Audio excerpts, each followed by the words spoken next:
வணக்கம். கத்தோலிக்க திருச்சபையின் இன்றைய முக்கிய செய்திகள். வத்திக்கானில் நடைபெற்ற பொதுக்கூட்டத்தில் திருத்தந்தை 14ஆம் லியோ அவர்கள் கலந்து கொண்டு பேசுகையில், இஸ்ரேல் ஹமாஸ் மோதலை உடனடியாக கைவிட வேண்டும் என்றும், கைது செய்யப்பட்ட மக்களை விடுதலை செய்யவும், பேச்சுவார்த்தையின் மூலம் இப்போருக்கான தீர்வுகளை காணும் முயற்சிகளை மேற்கொள்ள வேண்டும் என்றும் வலியுறுத்தினார்கள்.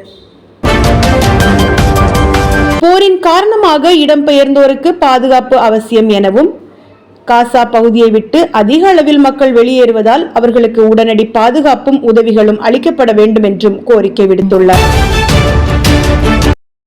தொடர்ந்து, சோதனைகளின் நேரத்திலும் கடவுளின் நேரம் வரும் என்ற நம்பிக்கை இழக்கக்கூடாது என்றார்.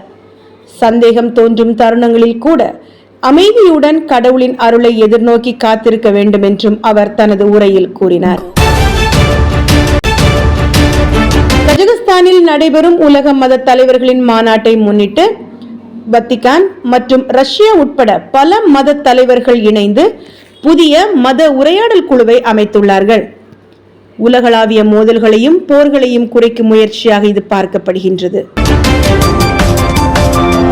வாட்டிகன் திருச்சபையின் நடைபெற்ற பிரார்த்தனை விழாவில் துன்பங்களும் துயரங்களையும் இழப்புகளையும் சந்தித்தவர்கள் தங்கள் அனுபவங்களை பகிர்ந்தனர். திருத்தந்தை அவர்கள் கூறுகையில், மன்னிப்பும் அன்பும் கொண்ட மனநிலையிலே மட்டுமே வாழ்க்கையின் சோதனைகளை வெற்றி கொள்ள முடியும் என்று கூறினார்கள். இத்துடன் இன்றைய அருளின் அமுதம் கத்தோலிக்க கிறிஸ்தவ செய்திகள் நிறைவடைகின்றது. நாளைய வத்திக்கானின் முக்கிய நிகழ்வுகளில் மீண்டும் சந்திப்போம். நன்றி.